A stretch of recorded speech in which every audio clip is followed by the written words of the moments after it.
அவனுக்காக நாங்கள் எதிர்கொடி தூக்க தயார். இவனை விட அல்லாஹ் சொல்லக்கூடிய இந்த ஃபிரௌன், இந்த ஹாமான், இந்த நும்ரூத், உபை இப்னு கலபோடு கொஞ்ச பேர் கியாமத்தினால அவர்களோடு இருப்பார்களாம். அவங்க யாரு? அவங்க தான் தொழுகையை வீணாக்கினவர்கள், அவர்கள் தான் இந்த தொழுகையை நாசப்படுத்தியவர்கள், தொழுகையிலே பொடுபோக்காயினவர்கள் என்று ரசூலுல்லாஹி ஸல்லல்லாஹு அலைஹி வஸல்லம் அவருடைய ஹதீஸிலே விளங்குவதை பார்க்கின்றோம். அன்புக்குரிய சகோதரர்களே, காரூனை ஏன் அல்லாஹ் சுப்ஹானஹு வ தஆலா இவ்வளவு பெரிய கொடியவன், அவனை அல்லாஹ் தஆலா கொடியவன் என்று குறிப்பிட்டிருக்கின்றான்? ரசூலுல்லாஹி ஸல்லல்லாஹு அலைஹி வஸல்லம் ஏன் காரூனை தொழாதவனுக்கு சம்பந்தப்படுத்த வேண்டும்? எதற்கு செய்ய வேண்டும்? காரூனிடத்திலே அதிகமான சொத்து இருந்தது. அவனுடைய சாவிகளை தூக்குவதற்கோ பல கழுதைகளை பாவித்த சரித்திரத்தை நாங்கள் அறிந்திருக்கிறோம். பல பணியாட்கள் அவனுடைய பொக்கிஷங்களை பாதுகாப்பதற்குரிய சாவிகளை தூக்கக்கூடியவர்களாக இருந்தார்கள். தொழாதவன் அந்த காரூனோடு சேர்க்கப்படுவான். ஏன்? அவனிடத்தில் அந்த சொத்துடைய பெருமையினால் அல்லாஹ்வுக்கு அவன் அடிபணியவில்லை. எனவே யாரெல்லாம் தொழுகையிலே பொடுபோக்கு செய்கின்றானோ அவன் காரூனோடு இருப்பான் என்று நபி அவர்கள் கூறினார்கள். அதே போன்று ஃபிரௌனோடும் இருப்பார்கள் என்று சொன்னார்கள். யாரெல்லாம் தொழுகையிலே பொடுபோக்கு செய்கின்றானோ அவன் ஃபிரௌனோடு இருப்பான்.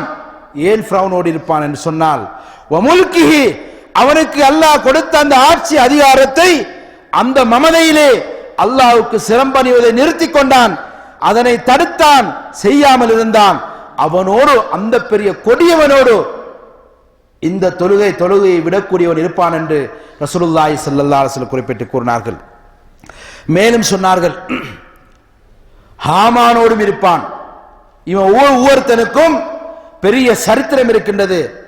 இந்த ஹாமானோடு ஏன் இருப்பான்? இந்த ஹாமான் அல்லாஹ்வுக்கு மாறு செய்தான். அவனிடத்தில் நிர்வாக திறமை இருந்தது, வசாரா இருந்தது.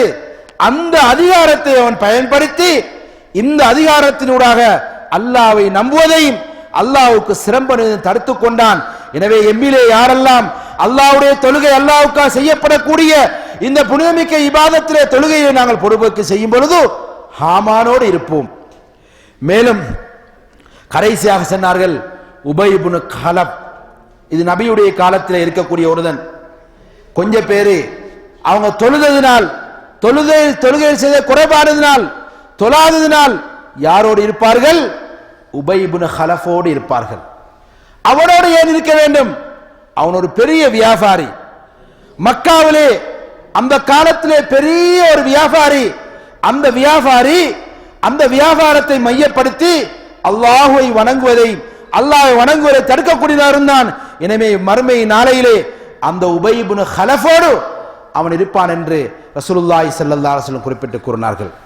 அன்புக்குரிய சகோதரர்களே, நான் நபிமார்களோடு, சுஹதாக்களோடு, சாலிஹீன்களோடு, நல்லோர்களோடு இருக்க வேண்டிய நாம் காரூனோடும், ஃபிரௌனோடும், ஹாமானோடும், உபை இப்னு கலஃபோடு நாங்கள் இருக்கிறோம் என்று சொன்னால் நாம் எங்கே இருக்கிறோம் என்பதை நாங்கள் சிந்திக்க வேண்டும். எனவே அன்புக்குரிய சகோதரர்களே, அல்லாஹ் சுப்ஹானஹு வ தஆலா இந்த தொழுகையினால் கொடுக்கக்கூடிய நன்மையும், அதற்கு அல்லாஹ் கொடுக்கக்கூடிய பரிகாரமும், சொர்க்கமும் மிக மிக விசாலமானது, மகத்தானது. அதே போன்று நாங்கள் தவறு செய்யும் பொழுது, தொழுகையில் விடும் பொழுது அல்லாஹ் கொடுக்கக்கூடிய தண்டனை அதுவும் மிக மிக கடூரமானது என்பதை நாங்கள் விளங்கிக் கொள்ளக்கூடியதாக இருக்கின்றது. மேலும் ரசூலுல்லாஹி ஸல்லல்லாஹு அலைஹி வஸல்லம் சொன்னார்கள், அவர் சொன்னது சுருக்க 6வதாக, தொழுகையை விடுவது ஒரு மனிதனுடைய முசீபத் என்று சொன்னார்கள். எப்படி சொன்னார்கள் என்று சொன்னால், உங்களுடைய குடும்பங்கள் தவறிவிட்டால், உங்களுடைய மனைவி, உங்களுடைய பிள்ளைகள் விடுபட்டு விட்டது, தவறிவிட்டது, அது உங்களுக்கு பிரச்சனை கிடையாது. ஆனால் ஒரு வக்து தொழுகை நீங்கள் விட்டுவிட்டால் அதுதான் உங்களுக்கு கியாமத்துடைய நாளையில் பிரச்சனை. அதுதான் அல்லாஹ்வுடைய தண்டனை, அதுதான் அல்லாஹ்வுக்கும் உங்களுக்கு மத்தியில் தூரம் என்பதை ரசூலுல்லாஹி ஸல்லல்லாஹு அலைஹி வஸல்லம் வலியுறுத்தினார்கள். அன்புக்குரிய இஸ்லாமிய சகோதரர்களே, நம்முடைய குழந்தை, நம்முடைய மனைவி, நம்முடைய பெற்றோர், நம்முடைய குடும்பங்கள் இவைகள் தவறினாலும் பரவாயில்லை, தொழுகை தவறிவிடக் கூடாது. இன்று எப்படி நாங்கள் வாழ்கின்றோம்? இந்த குடும்பத்துக்காக, இந்த மனைவிக்காக, இந்த பிள்ளைகளுக்காக இரவும் பகலுமாக சிரமப்பட்டு, கஷ்டப்பட்டு, அல்லாஹ்வை மறந்து, அல்லாஹ்வுடைய இபாதத்துக்களை மறந்து மார்க்கத்தை மறந்து கஷ்டப்பட்டு சிரமப்பட்டு நாங்கள் செய்து கொண்டிருக்கின்றோம். ஆனால் அல்லாஹ் சொல்லுகிறான், இந்த குடும்பம் உங்களுக்கு தவறினால் பரவாயில்லை, இவர்களை நீங்கள் இழந்து விட்டால் பரவாயில்லை, ஒரே ஒரு வக்து உங்களில் இருந்து விடுபடக்கூடாது என்பதாக ரசூலுல்லாஹி ஸல்லல்லாஹு அலைஹி வஸல்லம் குறிப்பிட்டு கூறியிருக்கிறார்கள். எனவே அன்புக்குரிய சகோதரர்களே, அப்படியானால் தங்களுடைய குடும்பம், தம்முடைய தொழில், தம்முடைய சொத்து, இவைகள் அனைத்திலும் காட்டிலும் தொழுகை நமக்கு மேலானது. எது கிடைக்காவிட்டாலும் பரவாயில்லை, எம்முடைய தொழுகை எமக்கு தவறக்கூடாது. அந்த உரிய நேரத்திலே நாங்கள் தொழக்கூடியவர்களாக இருக்க வேண்டும். இன்ன ஸலாத்த கானத் அலல் முஃமினீன கிதாபன் மௌகூதா. ஒவ்வொரு முஃமினுக்கும் தொழுகை அந்த நேரம் குறிப்பிடப்பட்டிருக்கின்றது. அந்த நேரத்திலே அந்த முஃமின் அந்த தொழுகையை நிறைவேற்ற வேண்டும். இதுதான் இஸ்லாமிய ஒரு அடையாளம். தான் ஒரு முஸ்லிம், தான் உண்மையான ஒரு விசுவாசி, அல்லாஹ்வை பயப்படக்கூடியவன், அல்லாஹ்வை நான் அஞ்சக்கூடியவன் என்று சொல்லக்கூடியவர்கள் இந்த தொழுகையிலே பேணுதலாக இருப்பார்கள் என்பதை நாங்கள் விளங்கிக் கொள்ளக்கூடியதாக இருக்கின்றது. எனவே எல்லாம் அல்லாஹ் சுப்ஹானஹு வ தஆலா எங்களுடைய பாவங்களை மன்னிப்பானாக, தொழுகையிலே பேணுதல் காட்டக்கூடிய அடியார்களாக எங்களை ஆக்குவானாக. அல்ஹம்துலில்லாஹி ரப்பில் ஆலமீன்.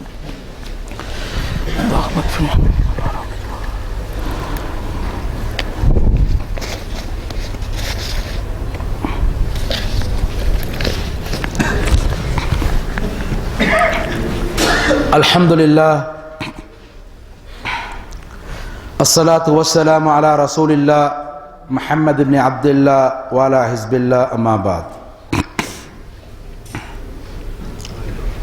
عباد الله اتقوا الله حق تقاته ولا تموتن إلا وأنتم مسلمون.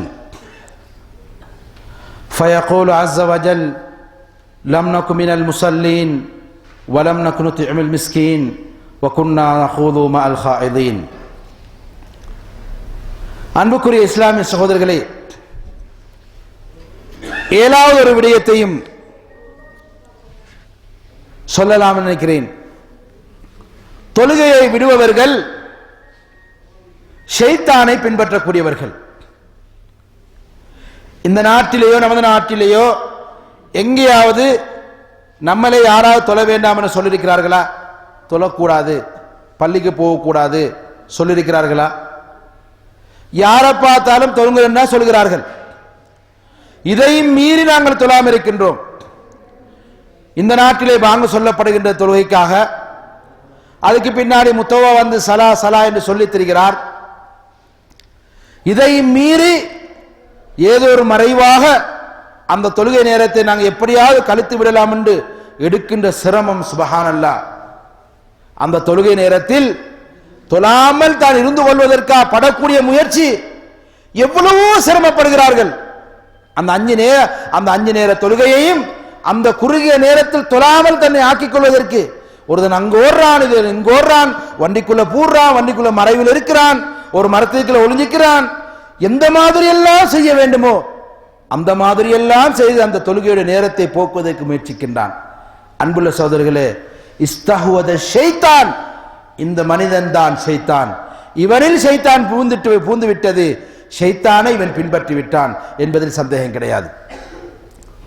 ரசூலுல்லாஹி ஸல்லல்லாஹு அலைஹி வஸல்லம் அவருடைய போதனையிலே கடைசி போதனை, மரண தருவாயிலே அந்த நேரத்திலே சமூகத்துக்கு சொல்லுகிறார்கள், இரண்டு விஷயத்தை சொன்னார்கள். முதலாவது அஸ்ஸலா அஸ்ஸலா அஸ்ஸலா, தொழுகையை விட்டுறாதீங்க, தொழுகையை விட்டுறாதீங்க, தொழுகையிலே பேணுதலாக இருந்து கொள்ளுங்கள் என்று பதறி பதறி உயிர் போற நேரத்திலும் இந்த சமூகத்துக்கு சொல்லுகிறார்கள். இரண்டாவது சொன்னார்கள், அவுமா மலக்கத் ஐமானுக்கும், உங்களிடத்திலே யாராவது அடிமைகள் இருந்தால் அவர்களுக்கு அநியாயம் செய்து விடாதீர்கள், அவர்களோடு நேர்மையாக நடந்து கொள்ளுங்கள், நீதியாக நடந்து கொள்ளுங்கள் என்று கடைசியாக அவர்கள் செய்த அந்த உபதேசத்திலே நமக்கு செய்தது அஸ்ஸலா அஸ்ஸலா அஸ்ஸலா, தொழுங்கள், தொழுது கொள்ளுங்கள், தொழுகை வீணாக்கி விடாதீர்கள் என்றுதான் அந்த இறுதி தருவாயில கூட இந்த சமூகத்துக்கு சொல்லியிருக்கிறார்கள். தன்னுடைய பிள்ளைகளுக்கு வசியத் செய்யவில்லை, தன்னுடைய பேர பிள்ளைகளுக்கு வசியத் செய்யவில்லை, அவர்களுக்கு எதை கொடுக்க வேண்டும், யாரை தலைவராக்க வேண்டும், யாரை செயலாளராக்க வேண்டும், யாரை நிதியமைச்சராக்க வேண்டும் என்றெல்லாம் நபி அவர்கள் சொல்லவில்லை. இந்த சமூகத்துடைய கவலையோடு தான் சென்றார்கள். எனவே அந்த நபியுடைய வார்த்தையை நாங்கள் இன்று எவ்வாறு கடைபிடித்திருக்கின்றோம், எப்படி நாங்கள் கடைபிடித்திருக்கின்றோம்? என்னுடைய கண் குளிர்ச்சி இந்த தொழுகையிலே இருக்கு என்று சொன்னார்களே, அப்படிப்பட்ட தொழுகையைத்தானே நாங்கள் வீணாக்கி கொண்டிருக்கின்றோம். நம்முடைய வெறுப்பு, நம்முடைய கஷ்டம், நம்முடைய தொல்லை எல்லாமே இப்ப நமக்கு இந்த தொழுகையில தான் இருக்கின்றது. தொலை வந்தா தான் கஷ்டமா இருக்கின்றது, தொலை வந்தா தான் வம்பா இருக்கின்றது, ஓடணும் போல இருக்கின்றது. எனவே ரசூலுல்லாஹி ஸல்லல்லாஹு அலைஹி சொன்னார்கள், ஒரு பள்ளிக்கு வந்து தொழுது அமைதியாக இருந்து திக்ரு தஸ்பீஹ்கள் செய்து கடைசியாக பள்ளியை விட்டு போகின்றாரோ அவரிடத்தில் ஈமானுடைய அடையாளம் இருக்கின்றது சொல்லியிருக்கிறார்களே, அது எம்மிடத்தில் இருக்கின்றதா? மூமினுடைய அடையாளத்தில் ஒன்றுதான் நேர காலத்துடன் பள்ளி வாயிலுக்கு வருவார்கள், கடைசியாக பள்ளி வாயிலுக்கு போவார் என்று சொல்லப்படுகின்றதே, இருக்க இயலாது. என்னமோ குத்துவதை போன்று எலும்பி ஓடுகின்றோமே, அந்த அளவுக்கு நம்முடைய ஆத்மாவை உடலையும் ஷைத்தானுக்கு நாங்கள் அர்ப்பணித்து விட்டோம். நம்முடைய ஆத்மாவுக்கு, நம்முடைய நஃப்ஸுக்கு அர்ப்பணித்து விட்டோம். இப்ப அல்லாஹ்வுக்கோ அல்லாஹ்வுடைய ரசூலுக்கோ தங்களை மாற்றிக்கொள்ள முடியாமல் இருக்கின்றது. எனவே அன்புக்குரிய இஸ்லாமிய சகோதரர்களே, நம்முடைய எல்லா காரணங்களுக்கும் தொழுகை முக்கியம். ஒரு மனிதன் திருந்திட்டான் என்று சொன்னால் தொழுகையிலே பேருந்தலா இருப்பான். ஒருதலை நீங்க நம்ப வேண்டுமாக இருந்தால் அவன் தொழுகை சரியா இருக்கான்னு பாருங்கள். அவனத்தில் தொழுகை சரியாக இருந்தால் அனைத்தும் சரியாக இருக்கும். தொழுகையிலே பிழை இருக்குது, தொழுகையை சரியாக செய்கிறான் என்று இருந்தால் நீங்கள் அவனை நம்பாதீர்கள். ஏன்? அவன் அல்லாஹ்வை ஏமாத்துறான், உங்களை ஏமாத்துவதற்கு அஞ்ச மாட்டான். அல்லாஹ்வை ஏமாத்துவவன் எம்மை ஏமாத்துவதற்கு எப்படி அவன் அஞ்சுவான்? எனவே அன்புள்ள சகோதரர்களே, இன்ன ஸலாத்த தன்ஹா அனில் ஃபஹ்ஷாஇ வல் முன்கர். ஒரு மனிதனுடைய தொழுகை எப்படி இருக்கும்? அவன் உறுதிய முறையான முறையில் தொழுவான் என்றால் அவனிடத்திலே தவறுகள், பிழைகள், தப்புக்கள் வராது. எனவேதான் தொழுகையோடத்தில் சரியாக இருந்தால் அவனை நம்புங்கள், பூரணமாக நம்புங்கள். அல்லாஹ்வும் அவனை நம்புகிறான், அல்லாஹ்வும் அவனை விரும்புகிறான். எனவே அன்புக்குரிய இஸ்லாமிய சகோதரர்களே, நாம் எத்தனை வணக்கங்கள் செய்தாலும் அந்த வணக்கங்களை அல்லாஹ் ஏற்றுக்கொள்ள மாட்டான். சிலர் பார்த்தா பள்ளி கட்டி கொடுக்கிறார்கள், தர்மம் செய்கிறார்கள், ஏழைகளுக்கு அள்ளி கொடுக்கிறார்கள், உடுப்பு வாங்கி கொடுக்கிறார்கள், அனாதைகளுக்கு உதவி செய்கிறார்கள், படிப்பில்லாதவர்களை படிப்பிக்கிறார்கள், ஏகப்பட்ட நன்மைகளை செய்கிறார்கள். ஆனால் தொழவில்லை என்றிருந்தால் இந்த எந்த அமலுக்கும் நன்மை இல்லை என்பதை தெளிவாக விளங்கிக் கொள்ளுங்கள். நான் ஒரு தர்மம் செய்கிறேன், நான் ஒரு ஏழைக்கு அள்ளி கொடுக்கிறேன், ஆனால் நான் தொழுகிறேன் இல்லை என்று சொன்னால் அதுக்கு எந்த நன்மையும் கிடையாது. எப்ப நன்மை கிடைக்கும்? தொழாட்டித்தான் அல்லாஹ்வுடைய இறை நிராகரிப்பார் ஆயிட்டானே. அதுக்கு பின்னாடி தர்மம் கொடுத்தால் தான் என்ன, நோம்பு பிடித்தாத்தான் என்ன, ஹஜ்ஜி செய்தாத்தான் என்ன, உம்ரா செய்தாத்தான் என்ன, எந்த நன்மையுமே கிடையாது, எதுவுமே கிடையாது.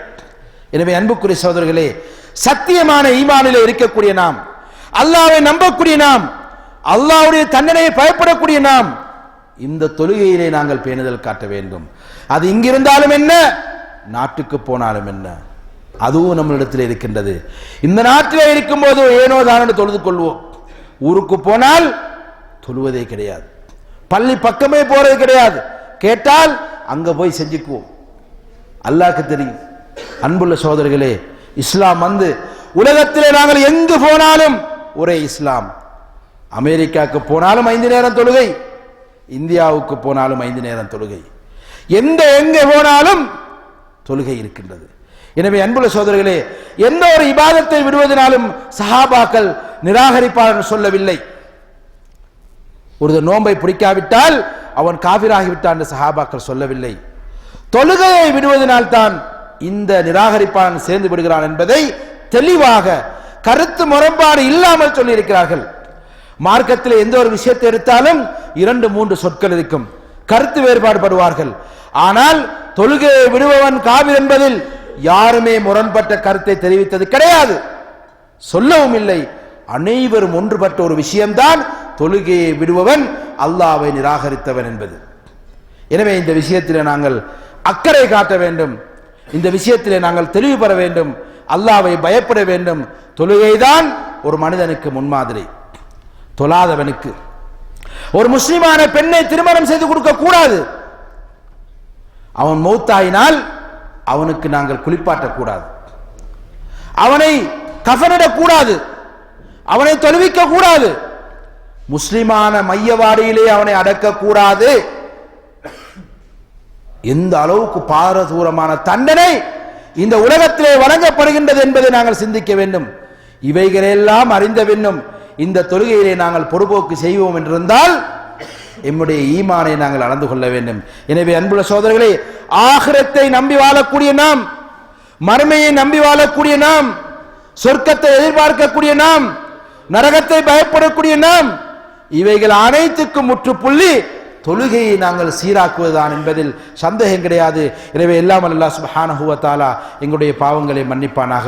யா அல்லாஹ் எங்களுடைய பாவங்களை மன்னிப்பாயாக. உன்னை பயந்து வாழக்கூடிய அடியார்களை எங்களை ஆக்குவாயாக. தொழுகையிலே குஷூ குலு பேணுதல் உள்ள அடியார்களாக எங்களை ஆக்குவாயாக. வல்ஹம்துலில்லாஹி ரப்பில் ஆலமீன்.